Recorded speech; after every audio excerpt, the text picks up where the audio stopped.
dealing with these students while they're outside of the classroom setting. Those are positives. I'd like to add to that that sometimes the numbers that we give to you at MSDE are used against us. In Charles County Public Schools, we needed to redistrict some of our elementary and middle schools this year. This next year, we'll redistrict all of our high schools. Parents go online and take a look at suspension numbers and say, I don't want my child in that school. And what they don't understand is that by moving different demographics and different levels of income, we can improve a school for everyone. We can balance the attendance, the number of students in classes, and we can make things better for everybody. But we get hit so hard with, you can't make me send my kid to that school because of these negatives, that the information that we're required to give you is used against us. And that's fair. Dr. Goffin? I just wanted to say that I didn't like what the state board sent down. It did sound like a mandate and a demand on us, and I think our response was, well, it didn't make me happy. But I think what the state board really wants us to look at is insubordination and not following school rules, because the suspensions are much too high, much too disproportionate in those areas. Unfortunately, they put the Antalya case in there, and it made everybody think that if it's something serious, the 5 big ones, that we're not handling those well. We are, and I think that's the whole state, but it sounds like the whole state is being plastered with not doing well with the 5 big ones. And it's really, we need to look at the minority kids that are being sent out of class for saying bad things in class, that they're missing their education. But we also have to work with the teachers, because when the kids are sent back after they've said F you, teachers are not happy. So we've got a lot of work that we have to do, but on both ends. Come here again. Maybe something I was else. saying what Dr. said, taking a half a step back, a word for the state board. They are shining a light, and to borrow an analogy from this morning's talk with Dr. Gerling, shining a light with data, with the response seems to be a hammer. Yeah, I like that. Thank you. And I think everyone would agree that the state board has not engaged the locals in coming up with assistance in analyzing these numbers and discussing what the impact is and everything.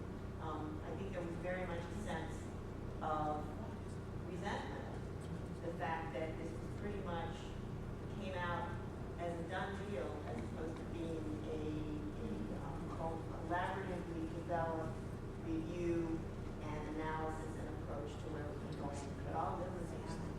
Okay. We are going to wrap this part of the conversation up. Each one of you has a playing card. You say, don't look at it, don't look at it, don't look at it, don't look at it, don't look at it.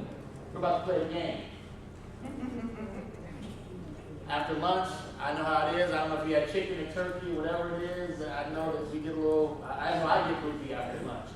So what I want you to do is I want you to grab a card at the table. Don't look at it. You can put it in front of you. You can put it on your forehead. You can do whatever you want to do with it, but do not look at it.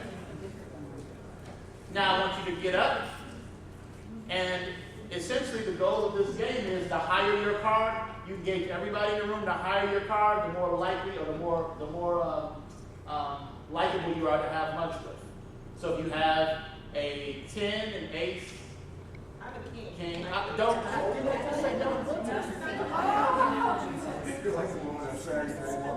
So everyone rise up, grab a card, rise up. Grab your card, walk around the room and engage people and ask people whether or not you want to have lunch. Yes, that's all you do. Grab your card. Yes, you show them the guy. You gotta look at the stars.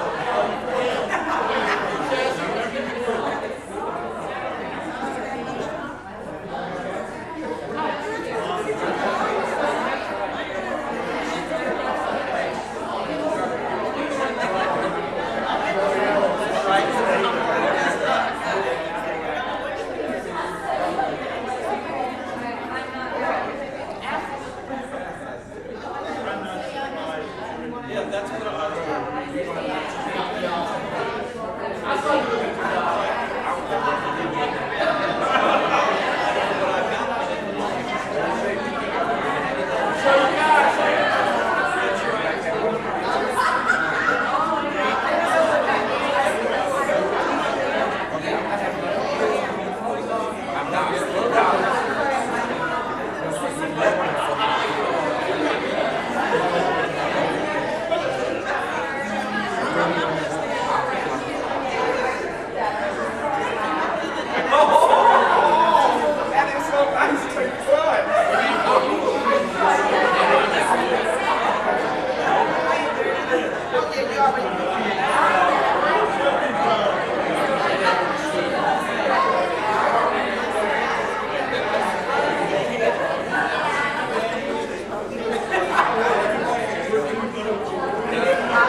3 or a 2. If you think you have a 4 or a 3 or a 2, please go and stand over there by the papers. Over here on the wall on the door.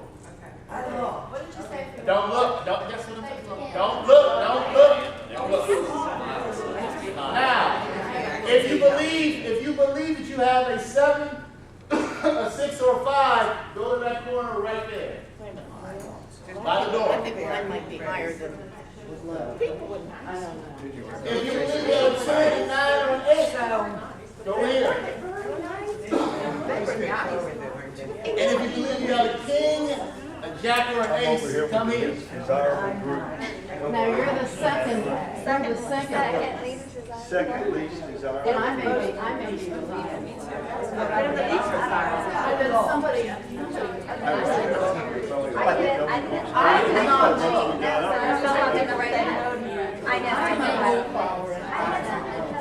Okay, real quick. Everybody pay attention. Kings, queens, jacks, and aces. How did you feel? Great. You felt really, you felt great.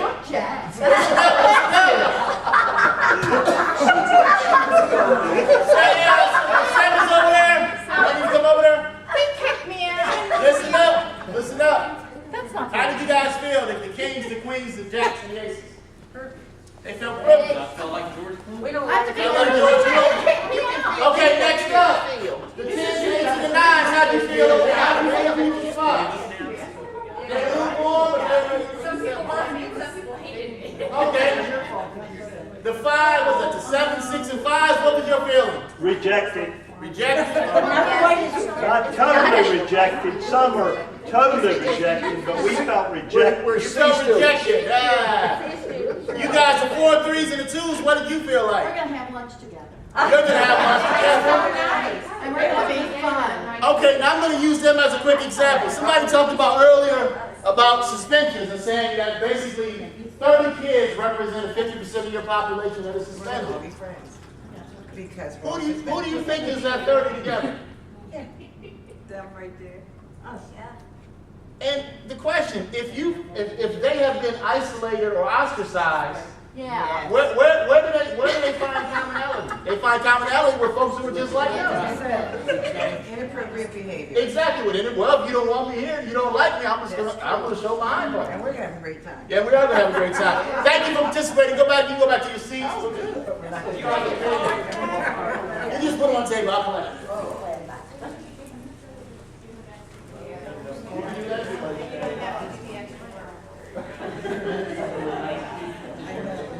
Yes, the king. Whoa. I got up there. I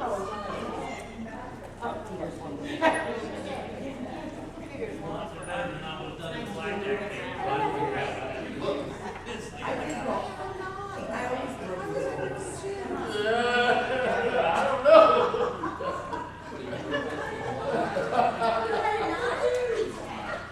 Good night. Wow. Okay, so again, the purpose of that activity really is trying to identify how we get kids, how we look at kids. So our kings, queens, and jacks and aces, those are our kids that are particularly the athletes, the 4.0, 3.8, 3.7. Those are the kids that we are really rah-rah about and are really engaged in school. We look at the 10, 9 kids, they might be the 3.0, 3.2 kids, not necessarily bad, good. The 7, 6, 5, those are probably the 2-pointers, 2.0ers, and we get over the 4, 3, 2s, and they are probably the ones who are getting suspended and the ones who are having the challenging behavior. So we move on, I'm going to talk about the other part of the presentation. I got to move fast now. Color discipline in Maryland is pretty much black. Proposed state board or proposed state regulations develop a process for managing suspension at the school and system level, monitor and collect data on interventions, and if disproportionately exists, plan must be developed to reduce disproportionate impact within 1 year and eliminate it within 3 years. I'm going to suggest to you we have a suspension problem, but we have a problem that's bigger than suspension. The problem that's bigger than suspensions is office referrals. Because you can't be suspended without first being sent to the office. The principal is the gatekeeper. He's the one who says you're out or you're in. I was in the system one day and I talked to a principal who we were having the same conversation about discipline. He said, one child, 244 office referrals. Another child, 166 office referrals. Another child, 84. Another child, 200. He said, what would you have me do with these kids? And I said, the first thing I would ask you is, what have you done with this? What have you done for those kids and what have you done to those kids? And he couldn't respond. He didn't have an answer. I think one of the biggest challenges for us as systems, as schools, in managing this issue is we don't document. We don't put plans in place. In some cases, and let me back up. In some cases, for PCWs and things like that, social workers, they are putting plans in place. But oftentimes, we don't monitor what we do. So if we do an incentive program for Robert to come to school on a regular basis, we don't monitor whether or not Robert comes, and we don't monitor the intervention, whether it's successful or unsuccessful. But Robert, I would say to you, the response he gave you is totally unacceptable. And if he holds a position of responsibility and cannot respond to you as to what has been done to try to change those behaviors, then the onus rests on that individual. And if we're filling administrative positions with those kind of administrators, then that's the crux of our problem. That is a part of the problem, but I'm going to suggest to you, I brought them up only as an example, but I've heard that from the principals all over the state. They don't have an idea about the interventions. And I'm going to suggest to you too, that one of the challenges for us is how we prepare teachers, and teachers eventually become administrators in a lot of cases. We're not preparing them for what their job is now. We use, in my opinion, we use a 19th century paradigm where kids come to school, they're ready to learn all these things. And the reality is you have a 21st century student who in some cases isn't ready to learn, has all kinds of stuff going on in their life. And I would argue that teachers are not just teachers anymore. In my opinion, they're more case managers with teaching being a part of what they do. But we have schools that are still preparing, when I say schools, I mean teacher preparation programs, that are still preparing as if every kid is going to come to your classroom and be prepared and ready to learn. And that's simply not the case. So this challenge and this problem, yes, there's a school system part, there's a state board part, there's an NSD part, but I would say equally as important, and maybe even more important, is the preparation part. Because teachers are going, they are the ones who are signing the office referral saying that, and I'll give you another quick example. There was a teacher that we worked with that said that she wrote an office referral up for a young man because he looked at her menacingly. We said, what is menacingly? She said, he stood at me and he stared at me. And we said, okay, okay, can you give us a background? Well, come to find out, this young man was 8 years old, about 5'1", about 120, 130 pounds, big boy. He had been in school for 2 weeks. So he stood, all the spheres, and you guys have seen it in classrooms, when the class is over, kids run to the teacher, especially elementary schools, this is elementary school, and everybody's talking, everybody's waving at us. So this young man stood back and watched and waited for his time to jump in because all of his peers were around. Well, eventually, when he got his turn, she wrote a girl and said, you need to go to the office. Now, the little boy broke down crying. I mean, credit to the teacher for being able to admit, acknowledge, and want to do better. But those types of behaviors, or those types of things, I think happen a lot of the time. I won't say all the time, I won't say the majority of them, but they happen quite frequently when you talk to teachers. I talk all over the state, and I said to teachers, particularly about the issue of disrespect. What's disrespect? And I can tell you, I've got some teachers say the kid throws a chair in my room is disrespect. If a kid cusses in my room, disrespect. I say to teachers, if I look at you, and have an example, don't tell Dr. Lowry, but if I look at you and I roll my eyes, is that respect? Disrespect? Yes, it is. Would you send it to the office? Yes, I would. Now, anybody who's raised a teenager, and I'm going to break the argument into middle and high school because that's where the real issues are. Anybody who has raised a teenager or preteen, I'm going to give you $50. I'm gonna take you to dinner. You wanna play it? No, I don't. Teenagers, for whatever reason, whether it be genetics, whether it be hormones, whatever, they just don't like adults, or they don't act like they like adults. They push off, they don't wanna hear it, they don't wanna engage you. But when I talk to teachers across the state, again, use examples, roll my eyes, say little stuff under my breath, and this is just an example. I'm not trying to be disrespectful to the teacher. I get, yes, I would have sent them to the office for an office work. And my question and my concern is, in my opinion, and the data kind of show, in a lot of cases, kids are being disciplined and sanctioned for developmentally appropriate behavior. And that's where the challenge lies. If we can go to a room, if I go to Renee's room and disrespect is one thing, what's your next thing, Brad? If I go to Brad's room and disrespect is something else, I go to your room and something else, where is the consistency in that? Well, we assume that children respond at a time. And maybe the teacher won't be effective. Yes. Yes. Go ahead, Brad. This is part of the life learning process. You don't have that consistency in the work we've got in the program. Very true, very true, very true. And I would totally agree with you. You don't have the consistency in the work world. But I would suggest to you that to be successful, you have to feel confident and competent. And if I am traveling through a system where I'm being sanctioned, again, because I was loud or because I was quote-unquote disrespectful or I was quote-unquote insubordinate, if I question you, and I've seen this as well, where a kid questions the information or questions the teacher, and they have received sanction for doing that.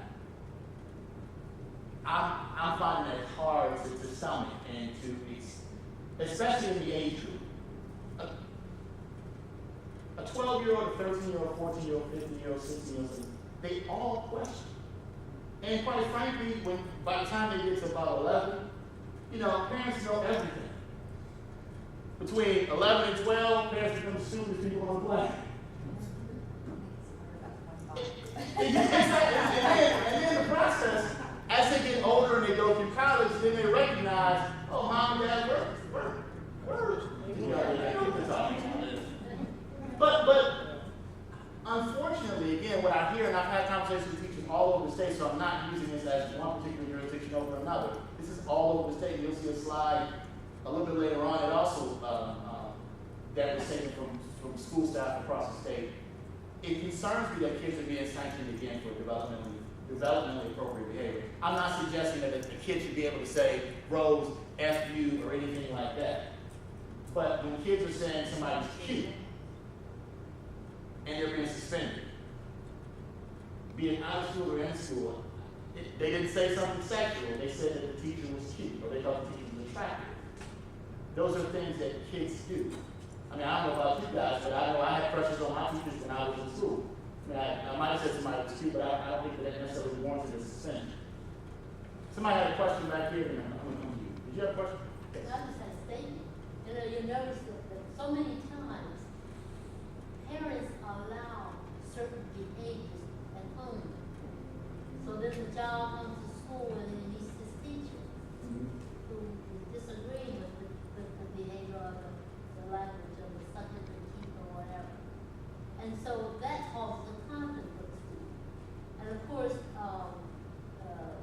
being a school counselor, I used to always say, just remember one thing, that when you get on the yellow bus, you're coming to school, and school behavior is school behavior. Now, when you go back home on the school bus, and your mother allows you to suck your teeth or whatever you do in her home, or slam the door, whatever, if she allows that, then I have been another door. Just remember that the school road is the school road. And that's hard for students sometimes to make that adjustment. And so that means you have, some form of purpose in the school has to be broad-minded enough to know when it's real applicable. Somebody else had their hand over here. I wanted to clarify, are you saying that if a student rolled their eyes, you would say, okay, that warrants referral? Because I would never send a student. You might not, but my point is, as I travel across the state, I'm giving examples. Yeah, I wanted to make sure you weren't saying No. Because that's where I was thinking, my goodness, that teachers have to be able to manage their classroom and create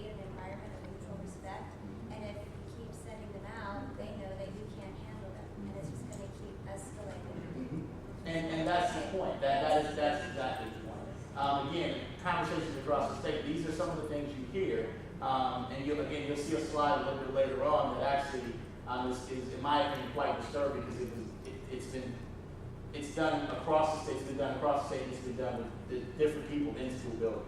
But the group question, is school discipline policy about school safety, rehabilitation, both or neither?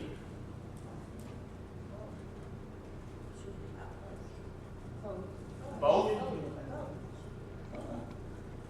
So it should be about safety and rehabilitation. What is rehabilitation? I mean, to change, I think. Correcting their behavior, changing behavior, yes. Excuse me, that's vocabulary in the criminal world. Mhm. And not the education world. And is our staff trained to rehabilitate? Mhm. I would use the word rehabilitation as it's about training, it's something we don't train, we're supposed to do. Positive training. Mhm. Helping them. Having them, yes, helping them make better decisions. Yes, ma'am? It's okay.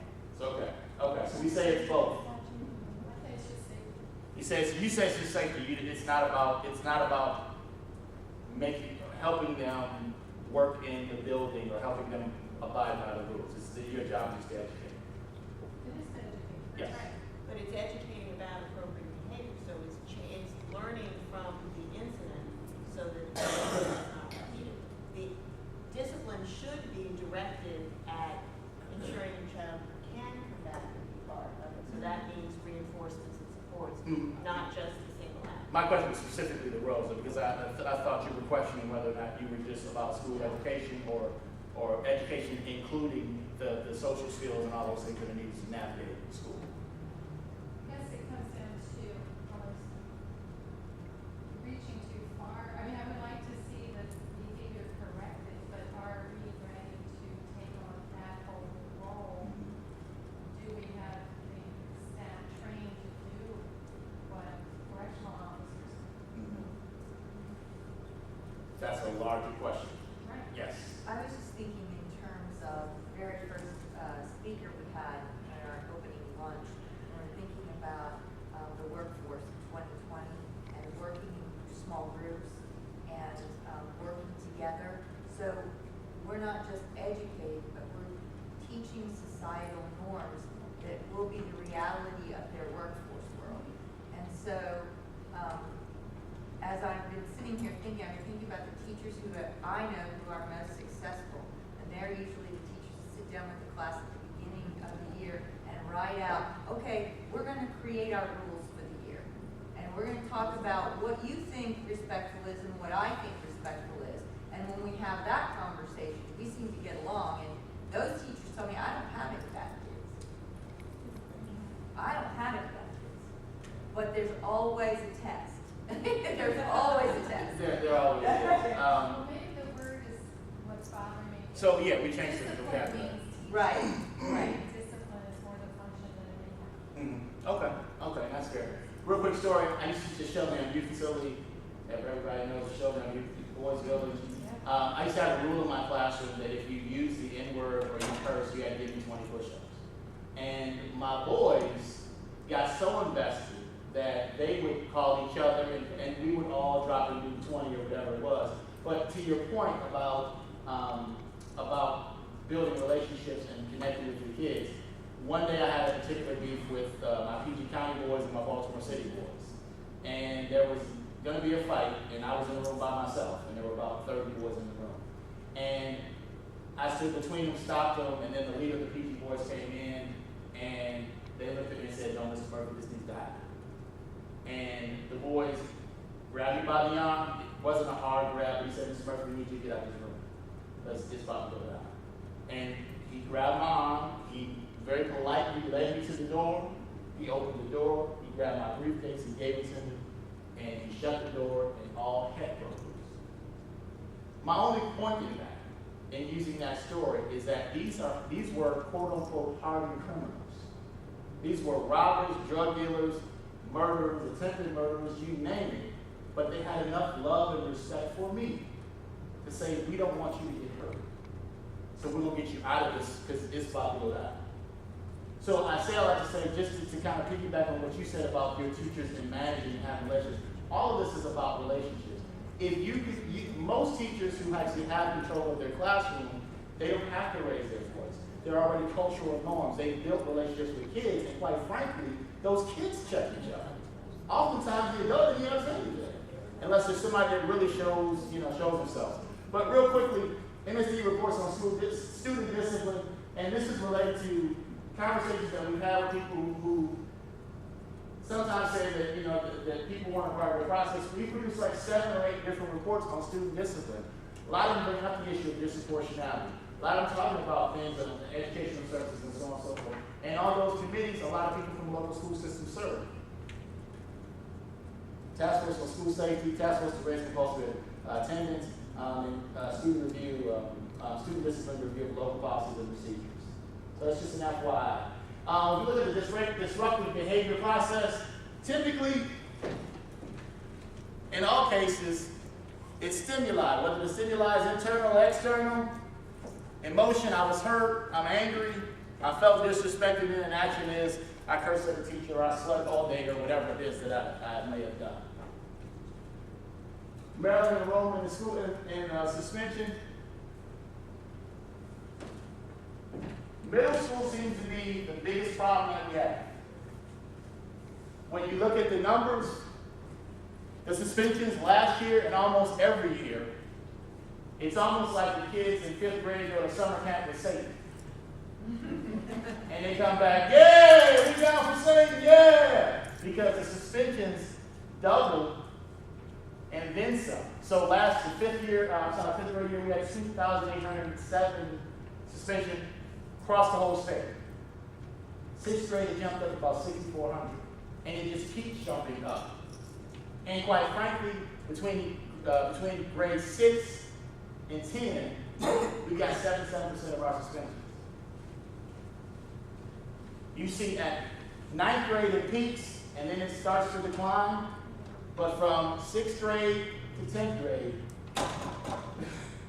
70% of our suspensions have 77% of our suspensions have. But isn't that partially because lots of kids drop out of Between 8th and 10th grade, you have 69%. Yes. Okay, we have just about 10 minutes left. Oh, really? You also have testosterone levels shooting through the sky, the ceiling, and everywhere. Testosterone and estrogen all over the place. But again, we know that these are challenging times for our young people. And the majority of our suspensions happen between those times. And as Renee was saying, 69% of our dropouts 8th through 10th. And 70% of our suspensions, or 77% of our suspensions are from 6th to 10th. So perhaps, and again, the biggest issue, you see a spike in fighting. Fighting is a big deal, and that's the thing that everybody should, I think we can all agree that people should be removed, and kids should be removed from school for fighting. You see the spikes in 7th grade and 9th grade. 9th grade we have the most fights, and 7th grade are the most in middle school. And there's just another slide that shows that. So we're looking at enrollment versus suspension. African American females, about 18% of the population, about 18% of the suspensions. African American males are about 19% of the population, yet they're 40% of the suspensions. White females, roughly 24, 25%, and only about 10% of the suspensions. White males, about 22 and 22. And Hispanic females and Hispanic males. Quite frankly, in our state, we've got disproportionality in race and gender. 7 out of 10 suspensions in the state are boys. And a lot of it is for the disrespects and insubordinations, which I'll show you real quick. You told me that I only have a few minutes. I think this is real important. I just want you guys to look at this real quickly. I've done presentations all over the state, and what I ask staff members to do is write their feelings about particular student bodies on this in this state. So Asian, white, Hispanic, and black. And there's related to gender as well. And these are some of the feedback. This is some of the feedback. We got lost, challenging, overcoming, playful, reject, lazy, entitled, angry, apathetic to learning, underachieving, disrespectful, struggle, attitudes confused, unmotivated, lazy, products of their welfare environment, trouble, monsters, welfare getters. And these are people in your buildings. This is not something that Robert Murphy chose to pull out the sky. So let me go back. If this is the attitude of some of the people in the building, can we really question why this is the way that it is? Which came first, the chicken or the egg? Good question.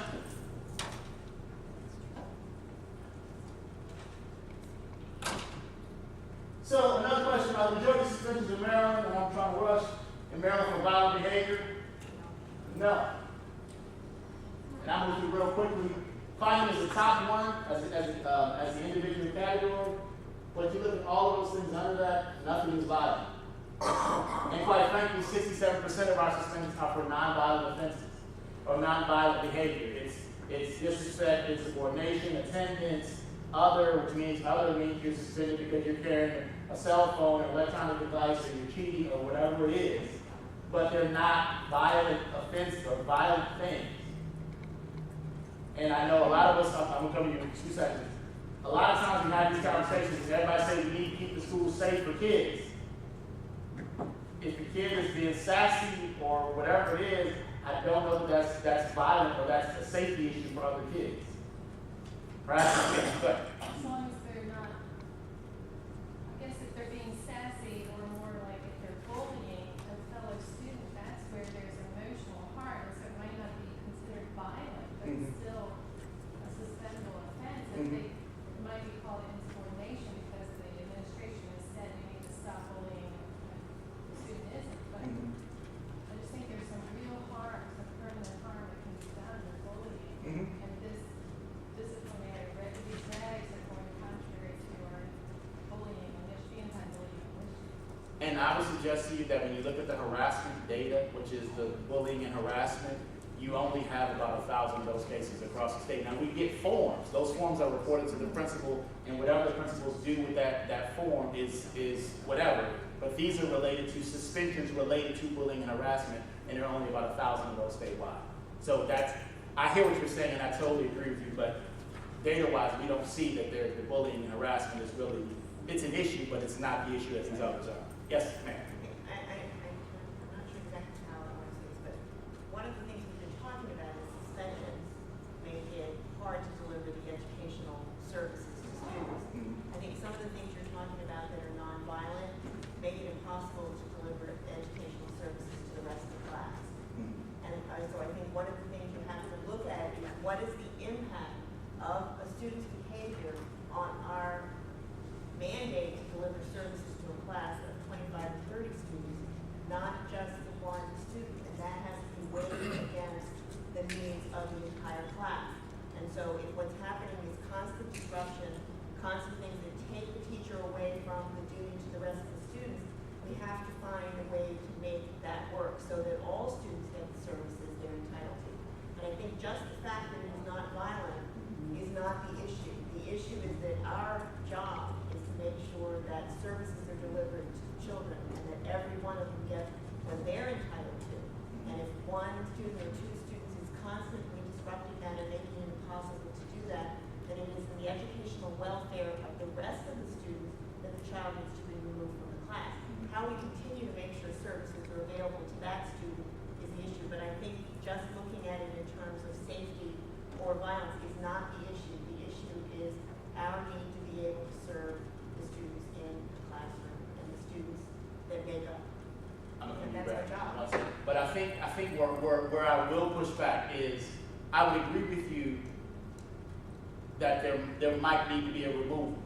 Yeah, I didn't But say the question is does that removal equate to suspension? No, Or should it be suspended? No, and I said it doesn't need to be suspension, Yeah. but it needs, there needs to be some way to manage that, but I'm not sure how we provide appropriate educational services to someone where the classrooms can't be replicated. You know, how do you do that? We can't deliver the same level of service to one child, or to 2 children, or 3 children, when our ratio is 1 to 25, or whatever. How do we do that? Okay, Brad. You had the category didn't see it, and I don't know whether especially when you hear a lot of that, complaints that there's disproportionate. Yeah. And there are situations when there's like special ed. I was just using racial method. I wasn't using the special ed. Special ed, Yes, special ed will be included in those numbers. Yeah, that's what I wanted to say, that it is, sometimes you don't count twice. Yeah, these are instances. Yes. Part of this is an administrative issue. You can chart, because I've done it, who's sending you all the referrals. And then when you chart that, you can see very often you've got a couple of people that are responsible, just like the kids, you've got a couple of teachers that are responsible for an awful lot of the issues. And you need to deal with those people, because not only do they create problems in their classroom, they export them out to the next classroom. So part of that is that administrators have to deal with those people that don't know how to deal with young people. Okay, and I got 5 minutes, so I'm gonna rush through. No more comments. You guys have a copy of the presentation. I'm going to. Yeah, yes. I'm gonna go real quickly over this thing about relationships, because I think this is the part that really is the issue. To your point, I had a teacher in my school who was highly qualified, but by far the worst teacher I've ever seen in my life. As it relates to engaging students, as it relates to connecting students, even as it relates to conveying information. But he was highly qualified. So to the point somebody made about the regulations and no doubt about all those things, I totally agree with you on that. But real quickly, the relationship cycle. So these are the things that teachers and people have to do for other people to feel connected. So you got to give them safety, consistent communication, care. These are all actions that the teacher must provide. What ends up happening is the kid starts trusting. Okay, I trust the teacher. When I trust, I invest. When I invest, I have confidence. And when I have confidence, I can now perform. Quite frankly, when we're looking at those teachers that you were speaking about and we've all seen in buildings, they are the people who are struggling with this. And when they struggle with this, I'll go down to the engagement piece. All kids are emotional. Oftentimes logic sometimes exists, sometimes it doesn't. But most of the time, I've never had a student come to me and say, Mr. Murphy, I really enjoyed your pedagogical skill. Your use of multiple intelligence was absolutely magnificent. You know, your instructional habits today were absolutely fantastic. What they say is, he likes me, she doesn't like me. Or she likes me, he doesn't like me. Everything is rooted in emotion for students. Everything. If I don't emotionally engage you, I'm not getting your feelings or your motivation. Or if I'm the 4s, the 3s, and the 2s over here that everybody kind of shuns, you're not going to get my feelings either. I would suggest to our most difficult students, we failed here, and we're not going to here or here. Because this is the gateway to this and that. But because, again, we have teachers that are struggling, we have administrators who struggle, you got to get this to our most challenging students. Because oftentimes in life, whether they be white, black, green, purple, they've got a lot of people disappointed. They've got a lot of people let them down. They've got a lot of people that have not shown that they care. So it's imperative that we provide those things. And she's walking over, so I guess I'm done. Thank you for the conversation. My contact information, you have it on the slides. I don't want to hold it by up. I know there's a river, there's something going on later on. But I thank you, Boardwalk. I thank you for your comments. It was great. Thank you for Thank you for attending and for being so responsive. And if you would put your evaluation forms over on the table, that would be great. And Mr. Murphy, we would like to present you with a little token of May's esteem for appearing here. And those actually came from my town students, so you enjoyed them. And I also would like to thank Ms. Judas Daca, and I would like to thank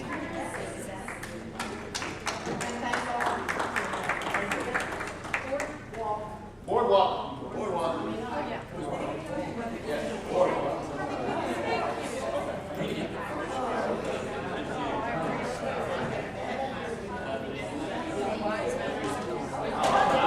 Yeah, I have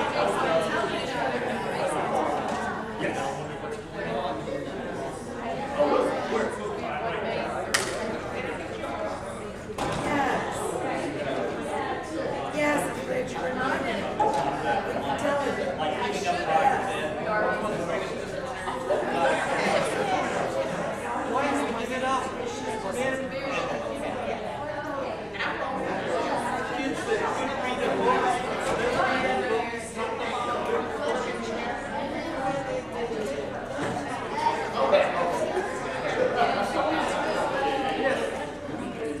find what motivates them, and that's their motivation, and drivers that motivate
You got two prizes. I don't want to win any little prizes. I want to win the Powerball for $200 million. That's what I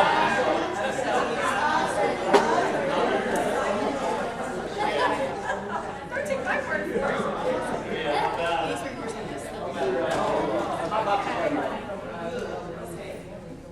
Alright, take care. Maybe I'll see you this year. Let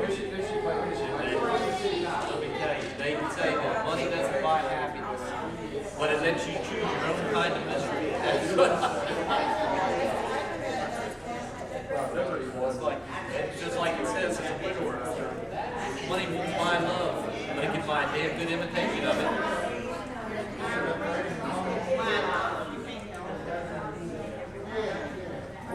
All right, thanks, Yeah, you got mine.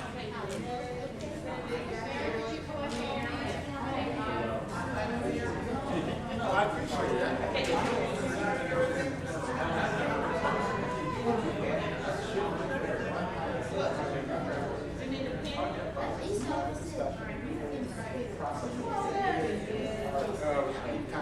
Sessions on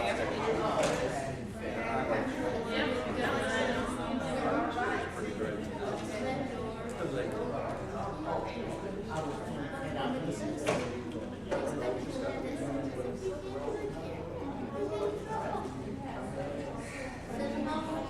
No,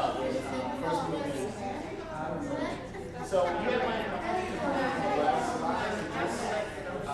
Okay, I was coming glad that I got that email.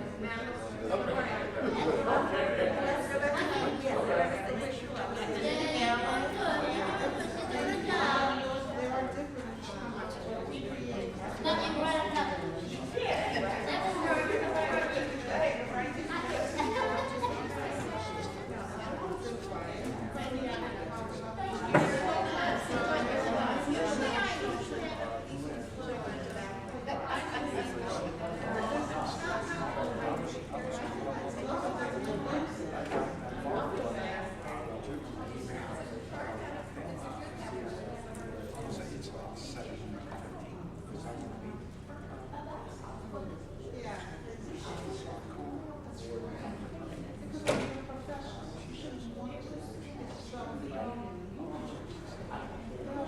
Here we are, skinny each other, sitting together. She said, Did I get everybody's evaluation form? Okay, Maxine,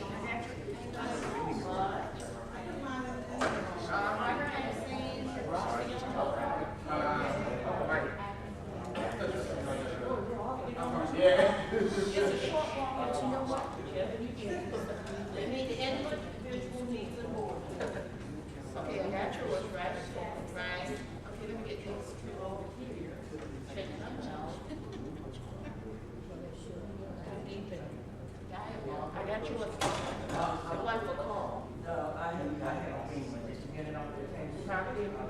I got one here. You have your yellow? Okay. Thank you. Okay, well, okay. Okay. Thank you guys again, very much. Thank you. Can you get all your things together? Oh, yeah, I'm good. All right.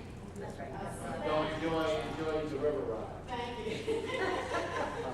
Which arm? Can I get your slip? Yes, Mary, thank you so much. Okay. I'll be when I just work together, when these entities work together,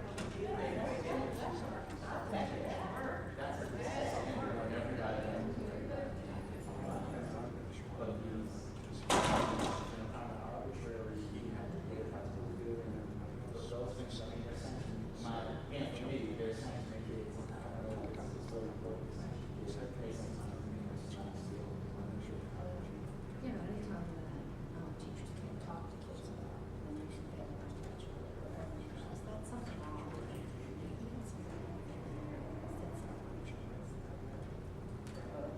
I'm good.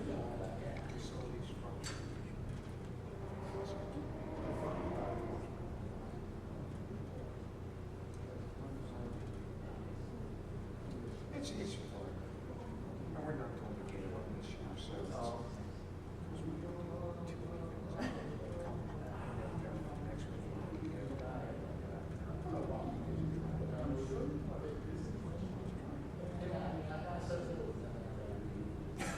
You heard that. No, her husband does. Her husband, he's he's 100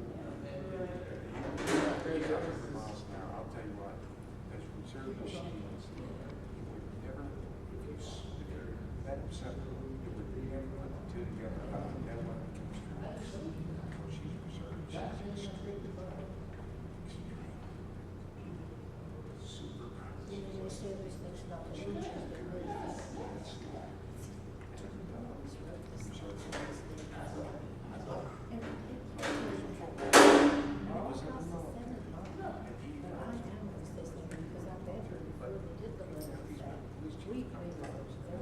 He likes to park.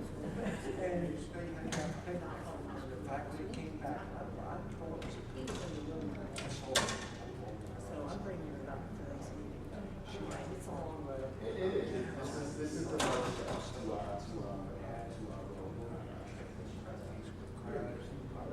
And the state board left us, pulled out the shit. Yeah, I mean, they just from budget, $10,000. They got so mad with us. All right, I They have a DJ, and he got out and spoke to the he's got a Great job. The river walk is what you're thinking. The boardwalk. There's a slide or electric slide, and he's going all, and Marvin Jones is driving. Just keep it almost from his back.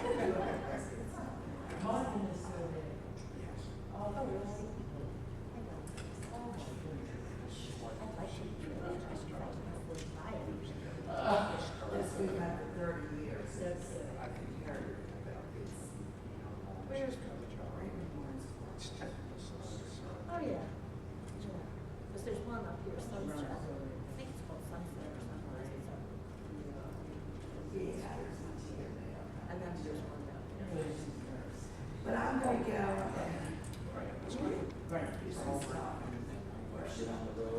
Yeah, I'm not going on the walk. The walk is 3:45. Oh. She is just.